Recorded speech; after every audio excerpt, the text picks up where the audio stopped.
Ito guys, maghanap tayo ng saging na maani. Ayun, sa panahon ngayon, ang mahal ng bilihin.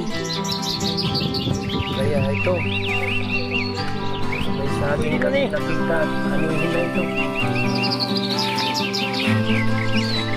Tingnan natin, magbuwang na ba ito? Wow! Magbuwang na ito guys. Guys, malaki. Tamang-tama ito. Oh, ayan, buwang na. Sarap ito sa ginamos. Puro bagoong.